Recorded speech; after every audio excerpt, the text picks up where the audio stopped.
Bonjour les amis et bienvenue dans VosGFM, VosGFM, le podcast le plus Dubaï du game. Et oui, Dubaï devient un objectif, comme dans le chocolat Dubaï. Les amis, compliqué hein, compliqué cette dernière semaine pour moi. Je vais vous parler de ce qui s'est passé à Dubaï, les missiles, je vais vous parler de l'Iran évidemment, je vais vous parler de ce qui se passe. Mais déjà, grande nouvelle, le podcast est maintenant disponible sur Apple Podcast, donc sur tous les gens qui en avaient marre de devoir laisser YouTube allumé, ou sur tous les gens qui n'avaient pas Spotify. Les amis, si vous avez un Apple, vous pouvez désormais écouter le podcast sur Apple Podcast. Et d'ailleurs, j'ai lancé un second podcast, j'en parlerai à la fin de ce podcast-là, j'ai lancé un second podcast, pareil, qui sera disponible sur YouTube, Apple Podcast euh, et que sais-je, pardon, YouTube, Apple Podcast et Spotify. Deezer, j'ai pas fait Deezer, ça devrait pouvoir se faire Deezer, mais j'ai l'impression que c'est un peu une galère. Pour ceux qui savent comment on héberge des podcasts, c'est un peu compliqué Deezer. Sinon, voilà.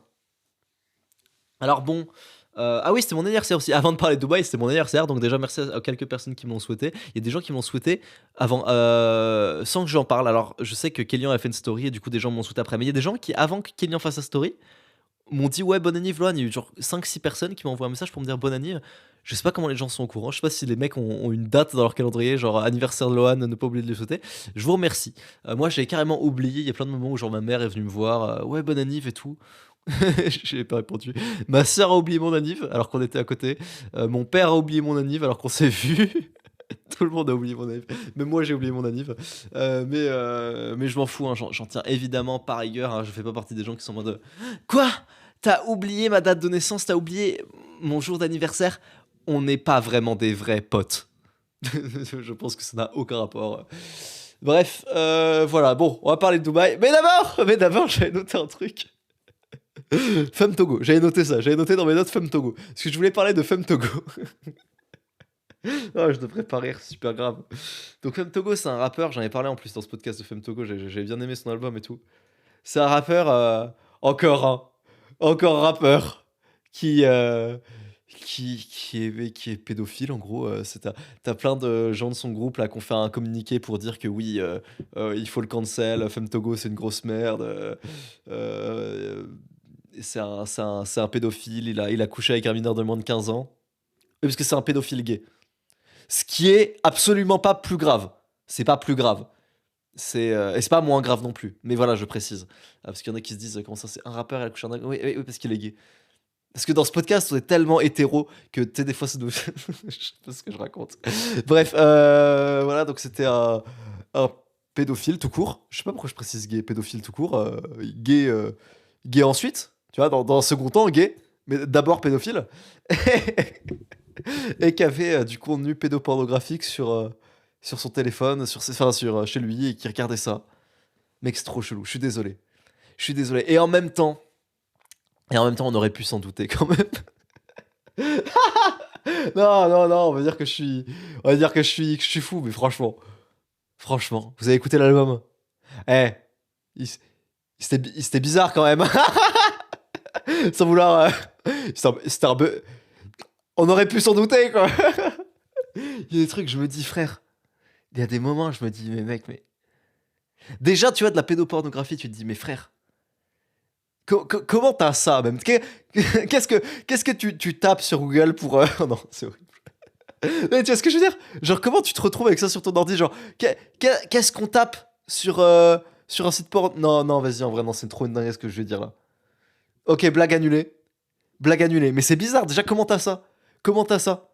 Comment tu fais pour avoir ça? Répondez pas à cette question. Si vous répondez, c'est bizarre. Si en commentaire, on va te la dire. Alors, je t'explique, il y a ce site qui est super. Ah putain! Oh, le podcast commence si mal. Le podcast commence si mal, mais les gars, en fait, il faut que je relativise avec tout ce qui s'est passé en Iran et à Dubaï et tout. Il faut que je relativise tellement j'ai vécu des trucs de fou là cette semaine. Euh, Écoutez, les amis, je vais boire de l'eau et je reviens tout de suite parce que ce podcast promet d'être terrifiant à l'image de Femme Togo. Allez, on y va. Je prends ma petite eau pétillante.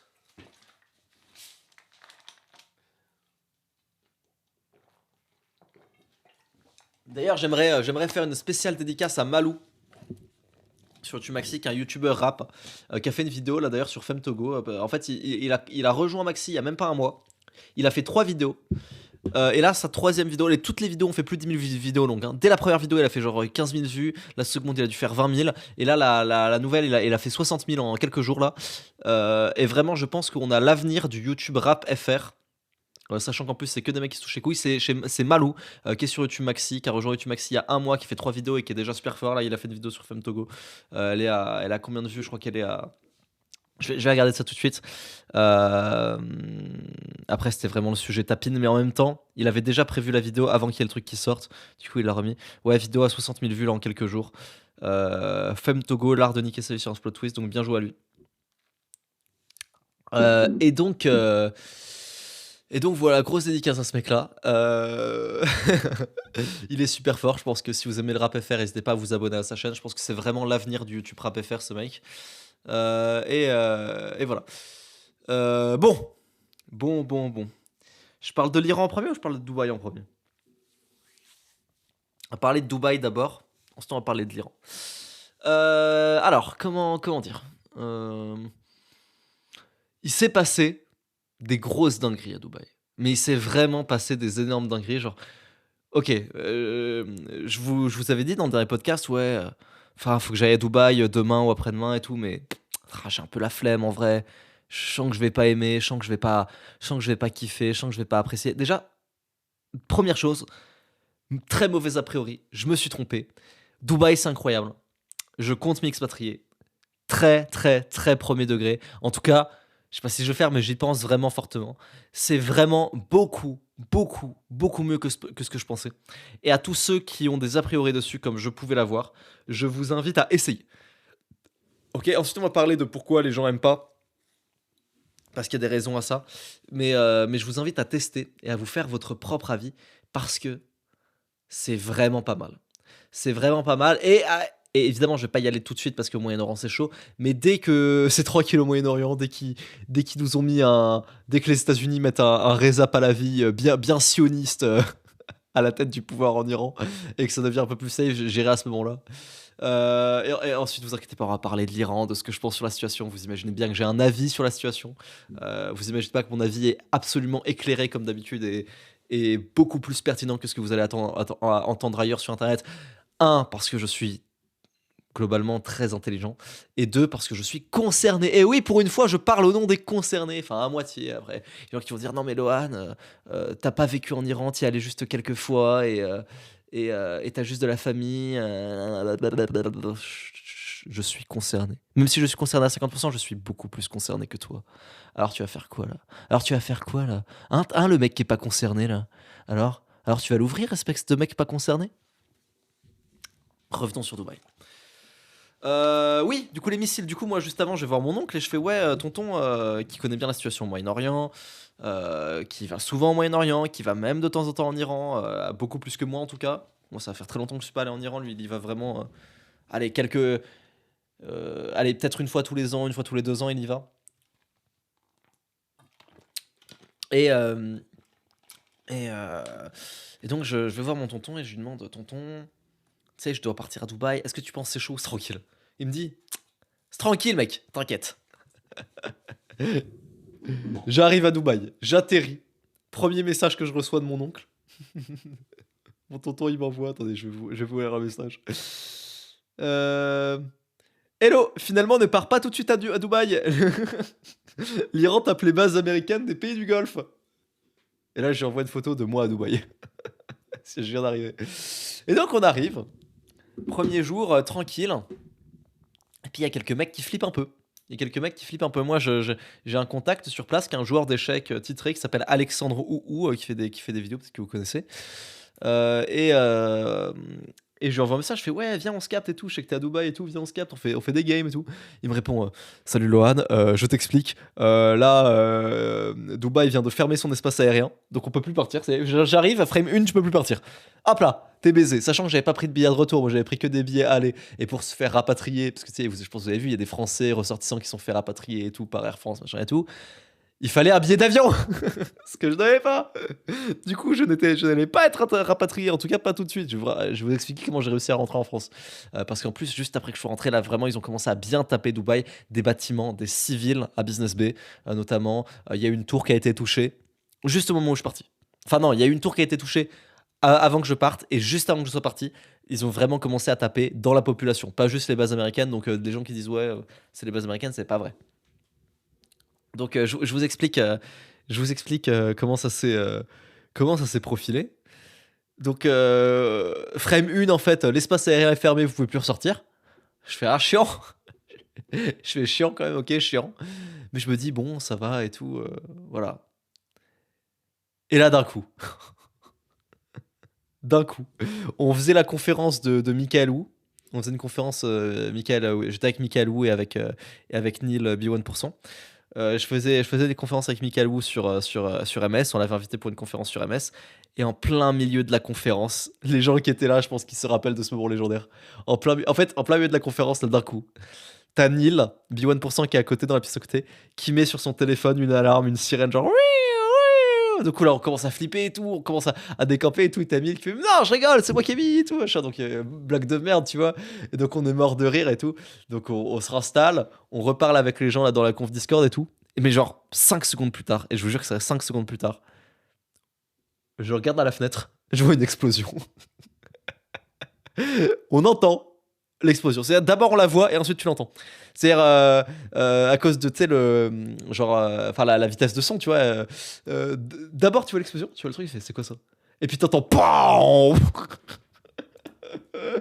Et puis là, à ce moment-là, on se regarde avec Mika, on fait, mais t'as vu ça?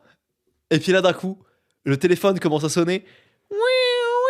Donc là, c'est vraiment le téléphone qui fait ce bruit et la sirène dehors, parce que je vous explique, on a appris ça sur le coup. Les téléphones sont équipés de genre un système qui fait qu'ils d'un coup ils peuvent déclencher une alarme et un message.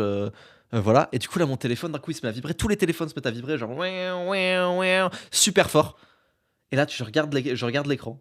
Un missile est en approche, plusieurs missiles sont en approche. Réfugiez-vous tout de suite dans des endroits sans fenêtre. Allez tout de suite vous réfugier au rez-de-chaussée, des immeubles et tout. J'en fais putain de merde. Donc on coupe la conférence. Je pense que les gens qui étaient là lors de la conférence, ils ont halluciné, tu vois. Euh, et on décampe. On décampe. On s'est dit qu'on n'allait pas prendre l'ascenseur parce que, en fait, vu que toute la tour allait prendre l'ascenseur et c'est une tour immense où il y a des milliers de personnes, les ascenseurs vont pas fonctionner ou vont être trop lents ou machin. Du coup, on se dit on va faire 37 étages à pied. On prend les escaliers. C'est horrible, mon gars. C'est horrible. Donc on était à 7 dans l'escalier. Pourquoi à 7? Je vais vous expliquer pourquoi on était 7, sachant qu'au début on n'était que 3. On était à 7 dans l'escalier, en train de décamper à fond la caisse. On descendait, on descendait, descendait, on descendait. À la fin, les amis, je vous jure, c'est beaucoup plus puissant qu'une séance jambes. Essayez de descendre 37 étages d'un escalier en moins de 5 minutes, en mode vitesse et tout, c'est terrifiant. Et vous vous demandez peut-être, du coup, euh, est-ce que c'est possible? Oui, c'est possible. Parce que quand t'entends la menace des bombes, et je vous jure que c'est vrai, hein, pendant qu'on descendait l'escalier, on entendait l'explosion. Pendant qu'on descendait l'escalier, on les entendait les explosions, parce qu'on avait plusieurs. Donc on descend l'escalier, et à chaque explosion, on était en mode ah putain, c'est peut-être nous, tu vois. Et en fait, non, c'était pas nous. Et donc on descend. On descend les escaliers. Et pareil, il y a la sirène, il y a un machin, il y a truc. On se blesse et tout. Je me suis un peu niqué la cheville et tout en descendant l'escalier. Et à la toute fin, on arrive tout en bas au rez-de-chaussée. Moi, je suis un peu même descendu. Je suis descendu même dans le parking au moins 3 tellement je flippais. On est descendu dans le parking. Putain, mais mes jambes, elles étaient en feu. Mais vraiment, pire qu'une séance jambes. Et du coup, oui, avec le stress des missiles, de la sirène, des bombes, de machin, de trucs, oui, tu peux le faire. Mais je pense que je serais incapable de refaire un truc d'une telle intensité si je ne risque pas de mourir. donc, euh, donc on descend. Et là, je me recrée un compte Twitter et je regarde Twitter.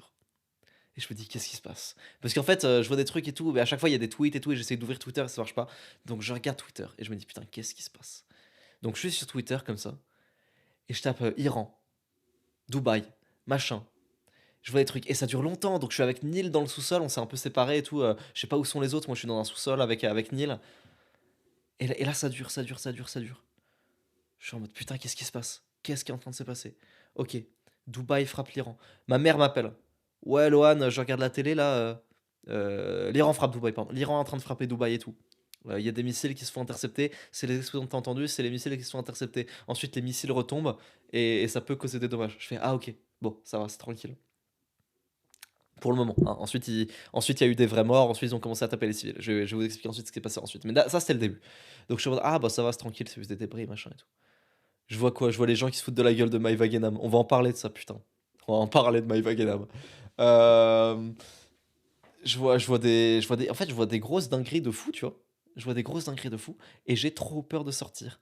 Et en fait, je l'ai capté que plus tard. Mais en fait, normalement, il y a une deuxième sirène qui est censée arriver qui fait ouais, ouais, ouais, pour te dire fin de l'alerte, tu peux remonter.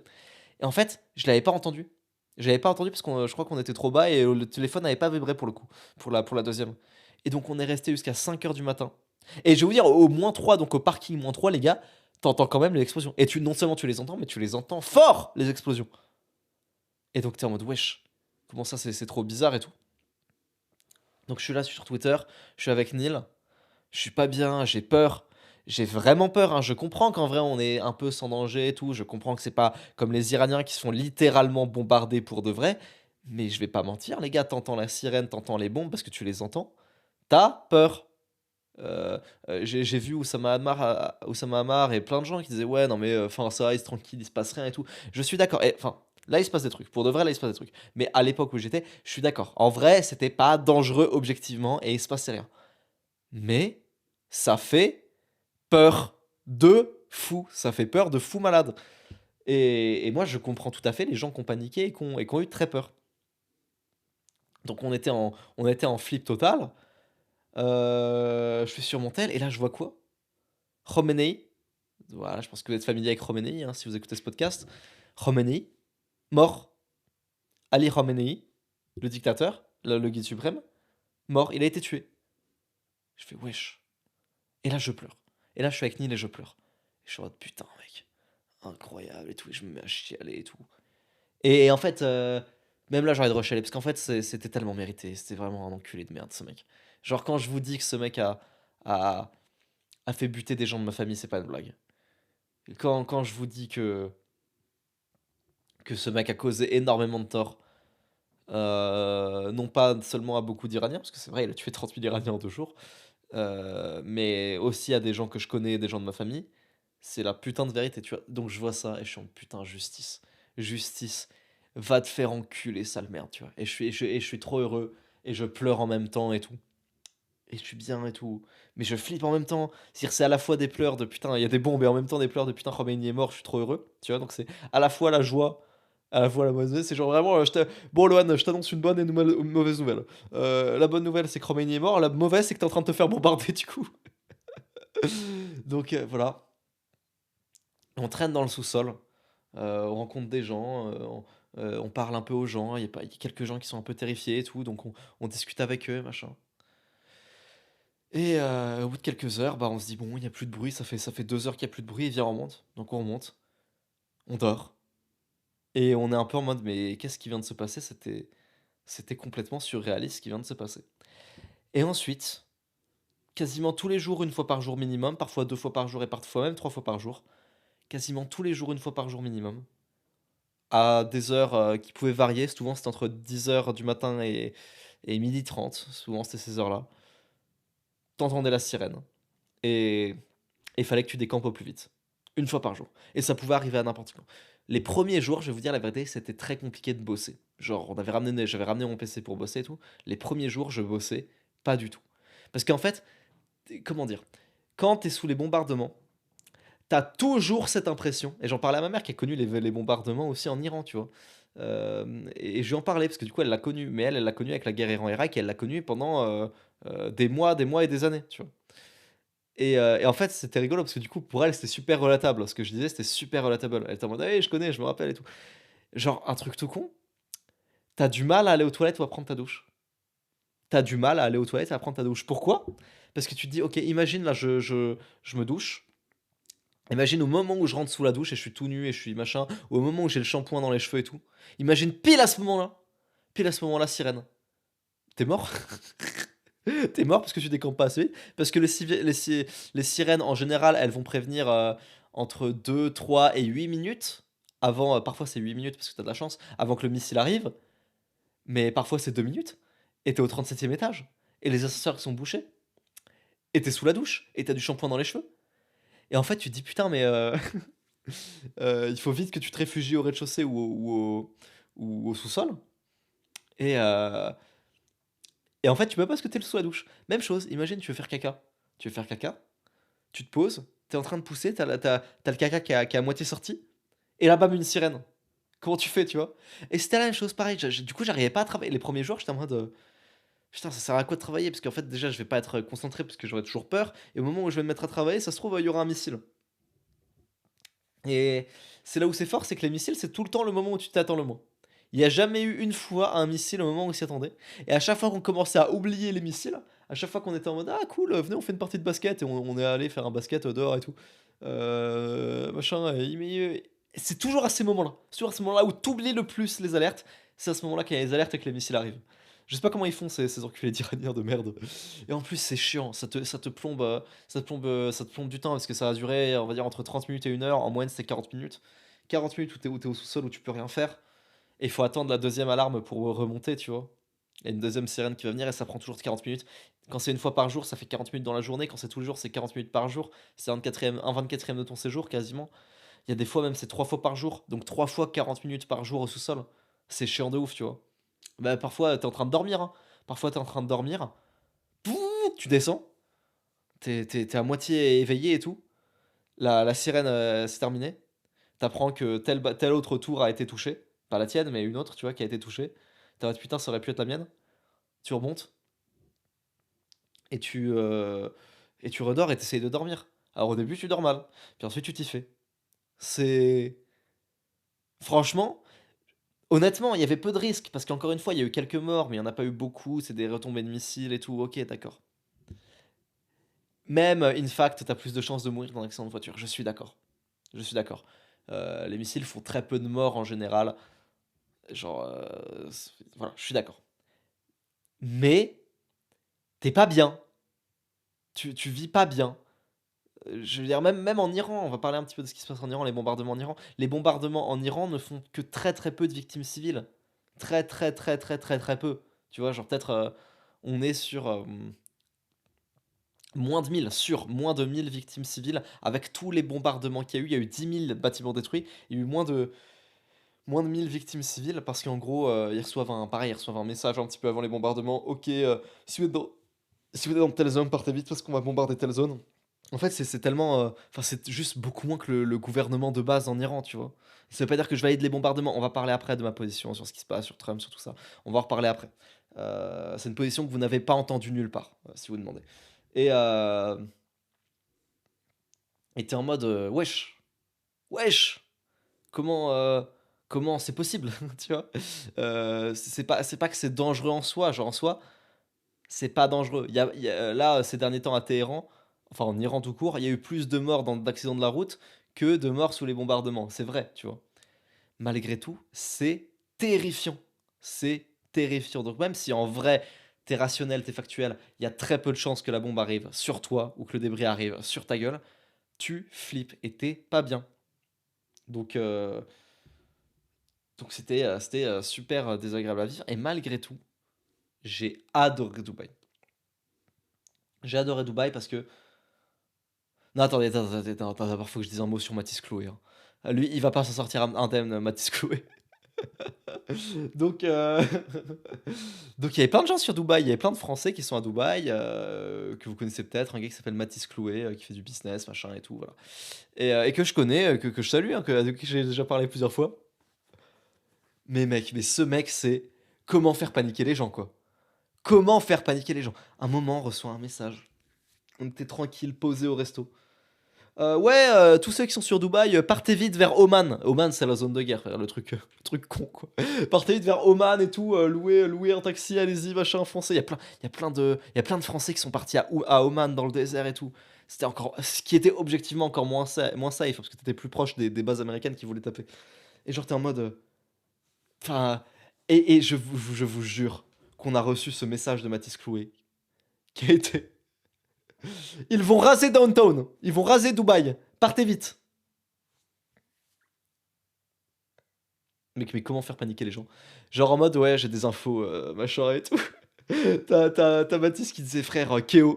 Keo, il y en a qui connaissent Keo ici. Keo, OnlyFans manager. Ok, il fait du chiffre, ok, il est fort, ok, il est beau gosse, il est musclé et tout.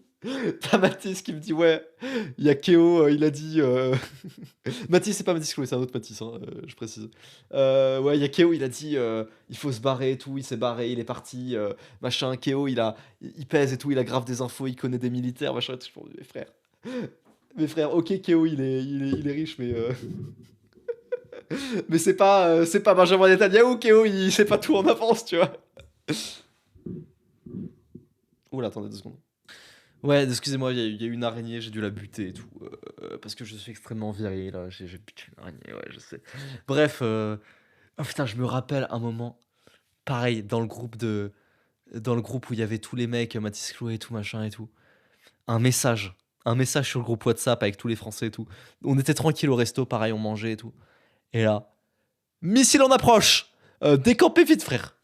Missile en approche, mais t'es qui? T'es Buzz l'éclair? T'es qui pour dire missile en approche, moi? Tu sais, c'est les groupes d'infopreneurs, tu vois, et j'ai rien contre les infopreneurs, je respecte, tu vois, mais moi j'en suis un, donc y a pas de souci avec ça, tu vois, mais genre. Enfin. Les mecs ils se en mode putain, on a toutes les infos en avance, on pèse dans le game et tout, frère. T'es OnlyFans manager. Et y a pas de souci. Y a pas de souci. Y a pas de souci avec ça. Mais vous en savez rien. Et mec, il y avait tellement de fausses infos sur Dubaï. Je vous jure que ça, il y avait tellement de gens qui disaient ouais, faut aller dormir dans le désert, faut aller à Oman et tout machin. Et ils faisaient que paniquer tout le monde. Il y avait plein de mecs français qui étaient partis vivre à Dubaï, qui étaient partis vivre dans le désert et tout. Mec, j'ai flippé de ouf, moi. Et du coup, il faisait flipper de ouf, mais en même temps, tu te dis, mais non, mais en fait, faut suivre les infos officielles, faut suivre les infos du gouvernement. Tu vas pas suivre Keo. Ah, mais il a une super SVJ, Keo. Je veux bien. À un moment donné, non, mais j'aime beaucoup Mathis Chloé, il a une très belle Porsche. Mais bon, missile en approche. Franchement, ils vont raser Dubaï, franchement.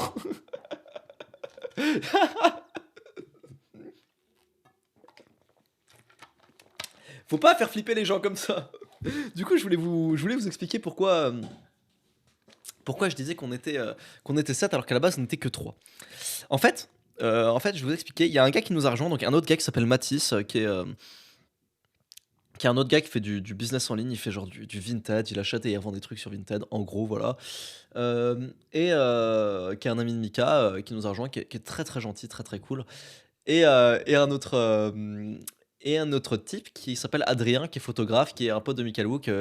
Si vous avez été à la dernière soirée MS, c'était le photographe de la dernière soirée MS, qui est pareil, qui est un pote de Mika, qui est très très gentil, qui est jeune, qui est vietnamien et qui a beaucoup d'avenir dans la photo. Voilà, il accompagnait pour faire des photos, il accompagnait Mika pour faire des photos, des vidéos, des machins, ok. Et voilà, donc déjà ça fait 5 personnes. Et là vous dites, mais il manque de personnes pour faire 7. Oui, il y a 2 filles qui se sont rajoutées au groupe. En fait, Adrien était venu avec sa famille à Dubaï. Et en gros, Adrien logeait chez nous et sa famille, sa mère et sa sœur, vivaient à côté. Vivaient dans un petit appart un peu plus loin. Et quand il y a eu les missiles, on s'est dit, les gars, on a un peu peur, on va rester ensemble, ça fera du bien et puis ça peut être fun. Donc il y avait eu la mère d'Adrien qui nous a rejoint, qui s'appelait Mai. C'est une famille de Vietnamiens, donc c'est une Vietnamienne, Mai. Adrien et sa petite sœur Ambre de 14 ans qui vivait avec nous. Et du coup, on était une colonie de vacances. Euh, un Iranien, un Guadeloupéen, un Chinois, 3 Vietnamiens et Mathis qui est français. Et on était tout le temps ensemble et c'était grave cool. Et je vais vous dire la vérité, je pense sincèrement que c'était parmi les meilleures vacances de ma vie. Malgré les bombardements, malgré tout ça, en fait, c'est l'ambiance qu'il y a eu. C'était une ambiance dont je me rappellerai toute ma vie. Les sirènes où tu te levais dans la nuit et tout pour partir te réfugier. T'es tranquille en train de faire un basket et d'un coup, bam, une sirène, tu dois te planquer. Tu dois trouver un sous-sol. Tu vois les gens un peu, voilà, Mathis Clouet qui dit mission en approche. T'es à moitié en train de stresser, en même temps tu kiffes et puis tu rigoles avec les mecs. Et du coup, moi je sais pas si vous savez, moi, quand je stresse, j'aime beaucoup faire de l'humour pour déstresser. Moi, j'étais comme ça avant chaque examen à la fac que je savais que j'allais foirer. J'étais devant la salle comme ça et je faisais des vannes, tu sais, parce que c'était ma manière de déstresser. Et du coup, on faisait des vannes et du coup, c'était rigolo. Et puis, j'ai pu connaître un peu mieux tout le monde. J'ai pu discuter avec Mathis, le gars et tout. J'ai pu discuter avec Adrien, avec Maï, la mère d'Adrien, avec Ambre, la petite sœur d'Adrien. On a beaucoup discuté. C'était rigolo. Je me suis beaucoup lié d'amitié avec la famille d'Adrien et on s'est kiffé. On était super tristes quand on s'est quitté et qu'on est reparti. Alors que tu vois, c'était inopiné, tu vois. Et puis moi, en plus, j'étais horrible. Je faisais des vannes racistes d'enculé, tu vois. Je disais, ouais, j'ai appelé ma mère, tu vois. Et puis j'étais avec Adrien et sa famille, tu vois. Et j'appelle ma mère en FaceTime. Je sais, t'as vu, on a recueilli une famille de Vietnamiens et tout. Ni hao, ni hao, tu vois. Alors qu'ils parlaient français, j'étais un enculé, tu vois. Et ils étaient morts de rire. Et, euh, et j'ai trop kiffé ça. Et j'ai trop kiffé ça. Du coup, la famille de Maï, ils m'ont dit, la famille d'Adrien, Maï, elle m'a dit, ouais, hésite pas, si un jour t'es pas ça sur Paris, viens avec ta copine et tout. Et vraiment, j'ai fait des rencontres exceptionnelles. Euh, le gars, du coup, Alexandre Ouhou, j'ai pu aller à une soirée où il était là et on a beaucoup discuté d'échecs. J'ai trouvé ça passionnant. Vous savez, hein, j'aime beaucoup les échecs, mais je suis sincèrement, je pense, un vrai passionné d'échecs, comme peu de gens le sont, sincèrement. Et je pense que même lui, il était un peu choqué d'à quel point j'étais passionné et je m'y connaissais. Je pense qu'il était même un peu choqué d'à quel point j'étais fort. Alors, je ne dis pas que j'étais très fort, mais j'avais un petit niveau et je pense qu'il était un peu choqué de mon niveau et de à quel point je m'y connaissais, en fait, dans le lore des échecs, dans les ouvertures, dans les trucs et tout. D'ailleurs, comme il y a beaucoup d'échiquiers là-bas, c'est le Moyen-Orient, donc il y a énormément de gens qui jouent aux échecs. J'ai pu beaucoup jouer en IRL parce qu'il y a pas mal d'échiquiers, donc je jouais avec Adrien. Et il y a même une boutique où le mec vendait le turban, là, le turban rouge là, qui ressemble à une nappe de pique-nique, j'ai oublié comment ça s'appelle. Et je voulais en acheter un. Et il me dit c'est 25, c'est 25 dirhams, tu vois. Je fais non. Ce sera pas 25 dirhams. Donc 25 dirhams, ça fait, vous faites diviser par 4, ça fait 6 euros à peu près. Ça fait 6 euros et 25 centimes en euros. Donc je fais non, ce sera pas 25 dirhams, ce sera 15. Ce sera 15 parce que je vais te battre aux échecs. Par contre, si tu me bats aux échecs, c'est 100 dirhams et je suis obligé de l'acheter. Il me dit ok, on fait la partie. Il envoie E4, j'envoie C5, il me fait C3 la lapine. J'envoie D4 ma préparation contre la lapine. E prend, Dame prend. Et, et j'ai déroulé. J'ai déroulé la théorie sur pas mal de coups. Et je lui ai roulé dessus. Et je lui ai roulé dessus alors que le mec il disait putain, j'étais fort en plus avant, mais bon. Voilà, parce que si les mecs jouent la lapine quand même, c'est qu'ils s'y connaissent un minimum aux échecs. Et quand même, je lui ai roulé dessus. Et donc j'ai eu le turban là pour 15 dirhams et j'étais grave heureux. C'était vraiment des super vacances. Euh, je voulais un peu parler des débiles sur Twitter et tout, les gens qui étaient en mode oui, euh, les gens qui payent pas leurs impôts, alors c'est bien. Je voulais parler de Thibaut InShape, le gros macroniste, patriote, machin. Oui, vous avez vu, c'est bien de payer ses impôts au final. Et l'URSSAF, y a que ça de vrai. Tu vois, et j'étais en mode putain de merde. Et je voulais un peu l'étendre, mais j'ai déjà fait un live pour parler de ça, donc ce sera dans la rediff de live qui sortira bientôt sur Internet. Je vais en parler de Thibaut InShape et de ses takes de merde, ainsi que les quelques débiles qui étaient en mode bien fait pour les influenceurs de Dubaï, bien fait de se prendre des bondes sur la gueule. Je voulais en parler à la flemme, tu vois. Juste quand tu vois comment l'affaire a été traitée dans les médias.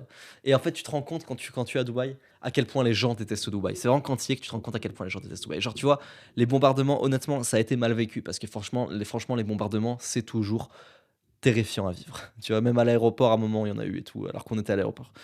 C'est vraiment terrifiant à vivre. Et certes, tu meurs pas, mais c'est terrifiant à vivre.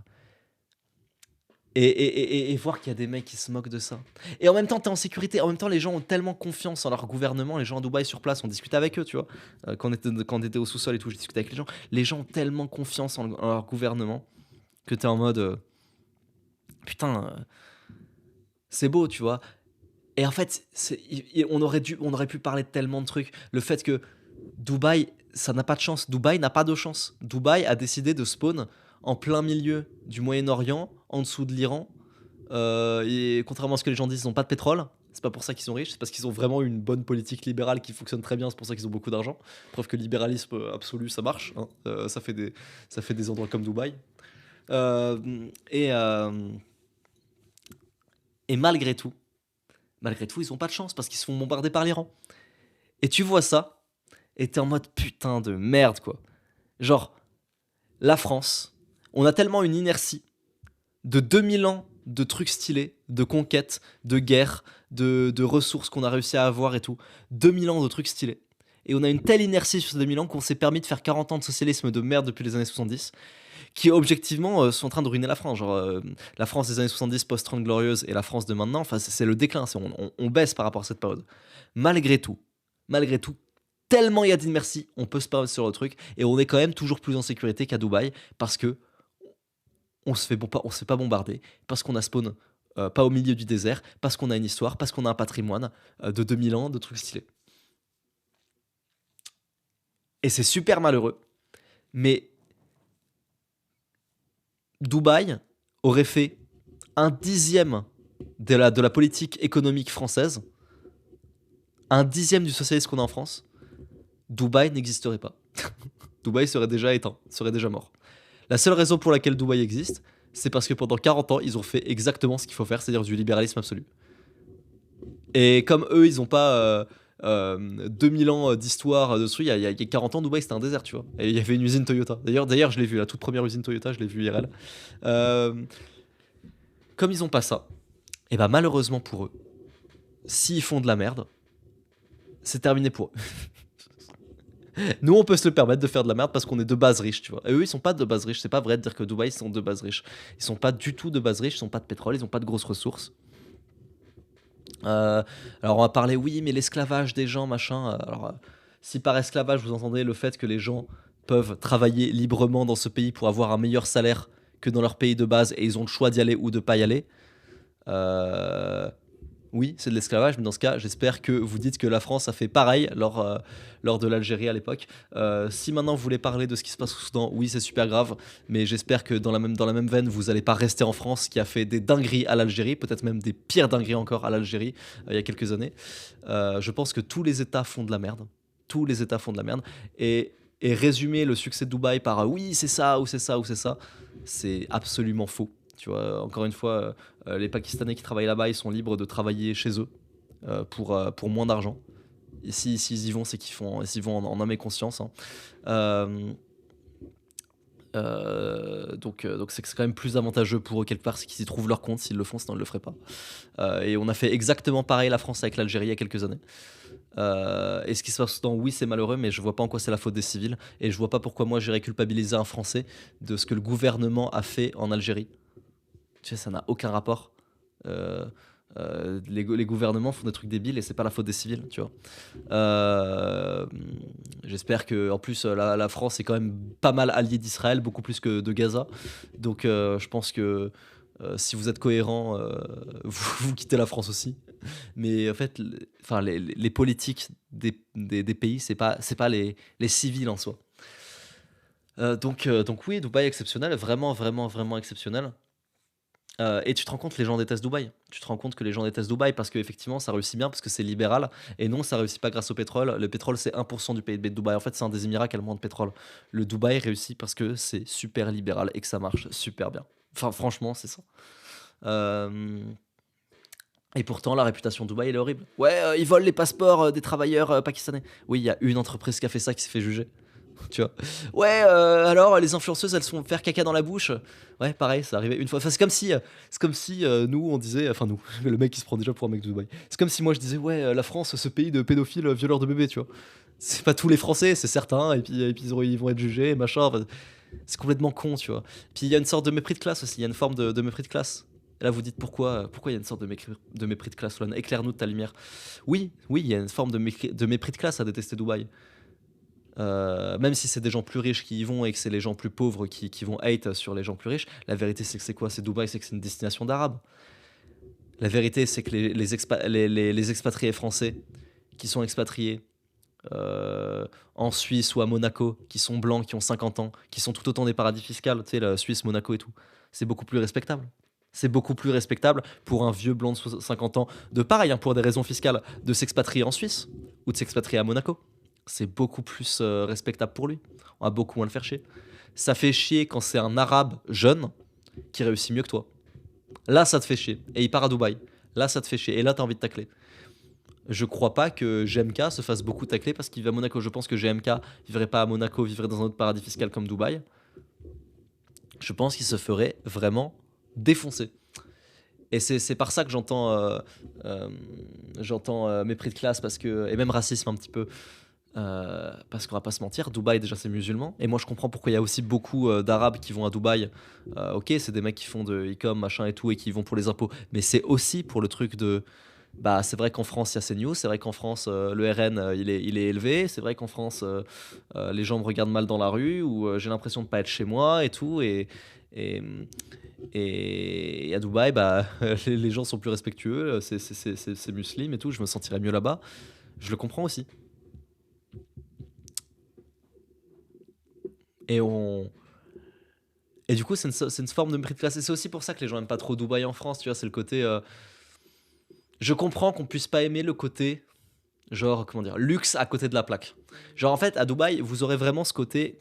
Contrairement à Monaco, qui a vraiment le côté luxe stylé, Dubaï, c'est vraiment le côté luxe à côté de la plaque. Parce qu'il y a des gens qui ont vraiment beaucoup d'argent, mais qui sont à côté de la plaque. Genre, une fois, j'ai vu un émir sortir d'une Ferrari dorée. Tu vois, tu peux voir ce genre de truc à Dubaï. Une Ferrari complètement dorée, tu sais, avec des paillettes et tout. Et t'es en mode, ah ouais, c'est tu vois. C'est un peu à côté de la plaque. Et tu vois ça, et tu te dis, c'est vrai que niveau style, niveau patrimoine, ils ont pas grand chose, mais c'est normal. En fait, ces gens-là ne sont pas tournés vers le passé. Dubaï, c'est un reproche qu'on leur fait, c'est qu'ils sont pas tournés vers le passé parce qu'ils ont pas de patrimoine, ils ont pas de château, ils ont pas de passé. Il y a 40 ans, c'était un désert, il y avait rien avant. Du coup, c'est pour ça que là-bas, il y a le musée du futur, le truc super connu là. Ils sont très en mode avenir et tout. Et du coup, ça fait des trucs où des fois tu te dis, putain, et c'est un peu kitsch quand même ce qu'ils font, c'est un peu à côté de la plaque. Mais pourtant, ça fait du coup qu'ils sont très très très très optimistes. Et je trouve que c'est vraiment agréable. Et ils ont une vraie confiance en leur gouvernement. Genre, le gouvernement de Dubaï dit restez à downtown, c'est le plus safe, faites ce qu'on vous dit, machin et tout. Moi, je te jure, je l'écoute. Le gouvernement français en pleine guerre me dit reste ici, fais ça, machin. Je ne l'écoute pas. Je fuis, tu vois. Et il y a une telle confiance parce que les mecs ont tellement géré, parce que le libéralisme, ça marche tellement bien. Et c'est la preuve que le libéralisme marche vraiment bien à Dubaï, tu vois. T'es en mode waouh, c'est vraiment exceptionnel. Bravo. Et j'ai envie d'y habiter. Parce que malgré tout, une fois que ce sera calmé, bah, j'aurai envie d'y habiter parce que le service est exceptionnel, l'ambiance est exceptionnelle, les gens sont vraiment cool. Alors ouais, j'ai fait les trucs la soirée où il y avait. Parce qu'avec Mika et moi, on a été invités à un moment à une soirée genre d'infopreneurs de Dubaï et tout machin. Et c'était cool, j'ai rencontré des gens vraiment sympas et tout. Même si j'avoue que le lore un peu infopreneur, machin, surtout Dubaï et tout, j'ai un peu du mal. Genre, il y a beaucoup de mecs qui flex et beaucoup de mecs qui sont un peu imbuvables. Je trouve pour ma part, ok, Mika a pas eu le même ressenti que moi. Moi, c'est ce que j'ai trouvé. Mais il y a eu quelques personnes qui étaient très sympas. Un gars qui s'appelait. Putain, merde, comment il s'appelait? Ah mince, je l'ai plus. Ah, je suis désolé, putain. Ah mince, j'ai beaucoup discuté avec lui à la soirée. Aïe, aïe, aïe, aïe, aïe, aïe. Bah, j'ai oublié son blaze. J'ai oublié son blaze. Euh, bah, il se reconnaîtra peut-être un arabe cheveux bouclés qui est très sympa. Mais sinon, voilà, donc j'ai vraiment beaucoup aimé. Je comprends qu'on puisse pas kiffer. Ça me rend vraiment triste par contre la méchanceté gratuite qu'il y a autour de Dubaï, qui est pour moi, je vous le dis encore une fois, une forme de mépris de classe. Parce que les expatriés, les vieux blancs expatriés en Suisse, autant pour des raisons fiscales, ils n'ont pas la même hate que les jeunes arabes de 20 ans qui font du jet ski à Dubaï. Il y a une forme de mépris de classe, autant dans les loisirs. Si toi ton loisir, c'est lire des livres et te branler sur des philosophes des Lumières, tant mieux pour toi. Moi, c'est d'aller faire du jet ski, va te faire enculer, tu vois. Va te faire enculer si c'est si c'est si t'as envie de faire du mépris de classe là-dessus, bah te faire enculer, je m'en bats les couilles, tu vois. Euh, mais voilà. Et dans tous les cas, moi, je vous conseille de vous expatrier encore une fois. Dans tous les cas, il n'y a aucun avenir en France, je le répète. L'essence est passée à 2 euros le litre. Les salaires vont pas augmenter autant que les prix. Ça va être une galère de se loger. Votre loyer il va prendre la moitié, voire 2 tiers de ce que vous gagnez. Vous aurez plus rien pour vous. Ça va être impossible de devenir propriétaire. Je pense qu'il y a vraiment aucun avenir en France. Les salaires sont trop bas et tout. Donc, si vous avez un minimum de savoir-faire, un minimum de bagages, un minimum de diplôme, partez à l'étranger tout de suite. Je pense que vous le regretterez pas. Je veux pas vous mettre la pression, mais il vous reste plus longtemps avant que l'IA vous remplace complètement. Je pense que vous avez testé Claude Code. Claude Code, là, le nouveau truc de Claude, là, l'IA qui code des logiciels en vibe coding, c'est-à-dire vous parlez, le truc est en train de vous coder des trucs en direct live. C'est vraiment très impressionnant. C'est vraiment très impressionnant. J'ai codé un truc là pour juste pour tester en fait. J'ai fait en sorte de créer un logiciel que sur PC que tu installes, que en gros qui a un assistant vocal pour faire les comme Cortana en fait. Je voulais recréer Cortana, tu vois, mais sur Mac en gros. Genre en mode oui, ouvre Steam, ouvre Google, ouvre la page Wikipédia de la Première Guerre mondiale. Et en fait, ça marche. Genre le truc, je l'ai codé juste en parlant à l'application. Et ensuite, j'ai dit ouais, ouvre la page Wikipédia de la Première Guerre mondiale. Ça va sur Google et ça ouvre la page Wikipédia de la Première Guerre mondiale. En instantané. Tu lui dis éteins le PC, ça éteint le PC. C'est assez ouf et je l'ai codé en 5 minutes. Je l'ai codé en 5 minutes. Juste, enfin, c'est. Bref, je pense vraiment qu'on va tous se faire remplacer. Je pense que les quelques mecs qui croyaient encore que l'informatique ça allait pas se faire remplacer sont de plus en plus d'élus. Je pense que si encore aujourd'hui on vous dit ouais mais moi je suis en études d'informatique mais t'inquiète pas ça va pas se faire remplacer et tout. Je pense que vous êtes d'élus. Oui mais on utilisera l'IA comme un outil. Oui oui oui. 1% d'entre vous utilisera l'IA comme un outil. Le reste ira au chômage. C'est tout. Et, et, on est mort. Et je pense sincèrement que dans 10 ans, tous les métiers seront remplacés. Plus ou moins 10 ans en fonction des métiers. Hein. J'imagine que plombier, ça mettra un peu plus de temps. Et j'imagine que comptable, ça mettra un peu moins de temps. Plus ou moins 10 ans en fonction des métiers. Parce que tu sais, pour les métiers manuels et tout, il faut le robot, quoi. Il faut l'infrastructure qui va avec. Mais je pense qu'on va vraiment tous se faire remplacer d'ici plus ou moins 10 ans. Et à ce moment-là, on pourra plus devenir riche. Je pense qu'il y aura plus de moyens de capter de la valeur parce que tout sera fait de base par les IA. Et il y aura plus moyen de gagner de l'argent. Et donc, en gros, pour faire simple, hein, vous avez 10 ans pour vous créer un vrai capital, pour devenir propriétaire, pour posséder vos propres moyens de production et pour faire de l'argent avec votre capital. Parce que sinon, dans 10 ans, c'est terminé. Dans 10 ans, l'ascenseur social, il est figé, il bouge plus et vous êtes mort. Je sais que c'est badant, mais c'est vraiment comme ça que je vois la chose. C'est vraiment ce qui va se passer. Bon, on va parler de l'Iran un petit peu. Alors, pareil, je vais faire une vidéo Ne t'abonne pas pour en parler, donc ce sera plus précis dans la vidéo sur Ne t'abonne pas. Et il commence à se faire un peu tard là chez moi, donc je vais vite terminer ce podcast. Mais globalement, ma take sur l'Iran, la take de beaucoup d'Iraniens, hein, je sais pas si c'est la take la plus répandue, je dirais que c'est quand même une des plus répandues en Iran. Je pense que c'est la take la plus répandue en Iran. C'est pas celle de dire ouais, Trump, notre sauveur. Tu sais, il y a des meufs là sur Insta qui font des danses, ouais. Euh, euh, hop, hop, hop, hop, hop.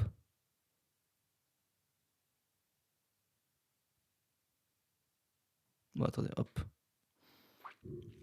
Bref, c'est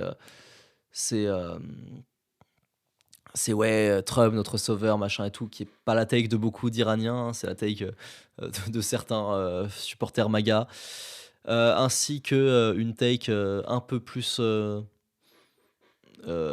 débile, qui est l'autre, qui est de dire ouais, non mais en fait, les Iraniens ils adorent Khomeini et tout, regardez cette vidéo de propagande de la télé, qui est pas non plus la bonne take. Non, la bonne take qui est actuellement en Iran, c'est la take du moindre mal en fait. C'est la position du moindre mal qui est de dire oui, les bombes c'est très désagréable et on sait très bien que Trump essaie de faire de l'ingérence parce que il veut du pétrole, machin, et qu'il fait pas ça par bonté de cœur.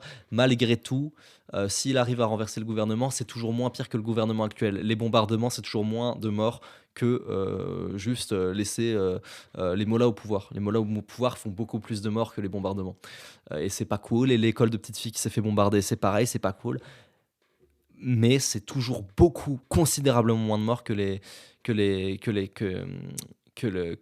gouvernement en place. Donc en gros, c'est la position d'un moindre mal. On soutient pas inconditionnellement les États-Unis, on n'est pas des immenses fans de Trump. Hein. On n'apprécie pas particulièrement ça, les bombes sur la gueule. On n'est pas particulièrement fan du sioniste Reza Pahlavi. Maintenant, s'il vient au pouvoir, c'est toujours mieux. Voilà, c'est ça la position en Iran et c'est la position que beaucoup de gens devraient avoir, mais j'ai entendu vraiment personne dire ça.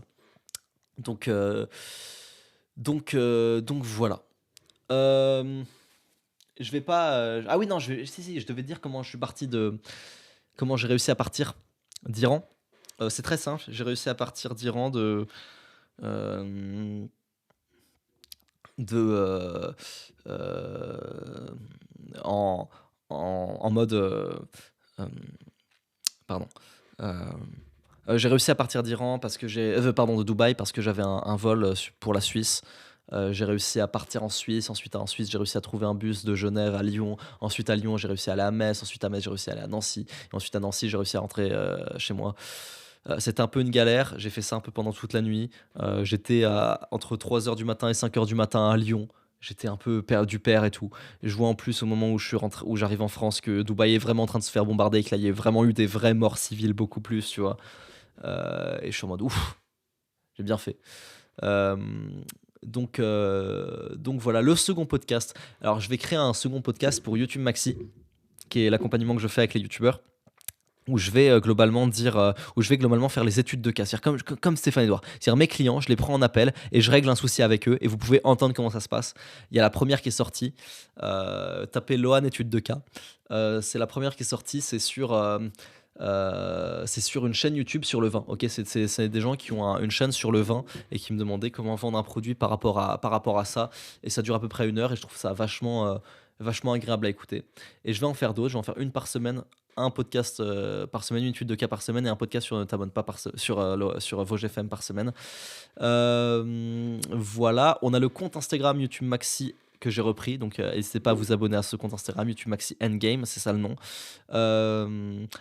Euh, si vous voulez poser des questions en DM sur Instagram, sur l'accompagnement, sur machin et tout, n'hésitez pas à me les envoyer, c'est moi qui réponds. Donc 90% du temps, c'est moi qui réponds, sinon c'est Piloum. Euh, mais 90% du temps, c'est moi qui réponds, hein, c'est pas un closer ou un machin ou un truc et tout. Donc si vous avez des questions, n'hésitez pas. C'est vraiment moi qui réponds, donc y a pas de souci. Euh, et, euh, et voilà, n'hésitez pas à vous abonner, un peu liker les réels, donner de la force et tout, parce qu'on lance un petit peu le compte Instagram. Liker les réels qu'on fait, les extraits de coaching et tout ça vous plaît. Et si vous voulez DM pour poser une question ou pour rejoindre, n'hésitez pas. Encore une fois, c'est moi qui réponds, c'est pas un closer, je sais pas quoi. Donc voilà. Gros bisous tout le monde et à la semaine prochaine.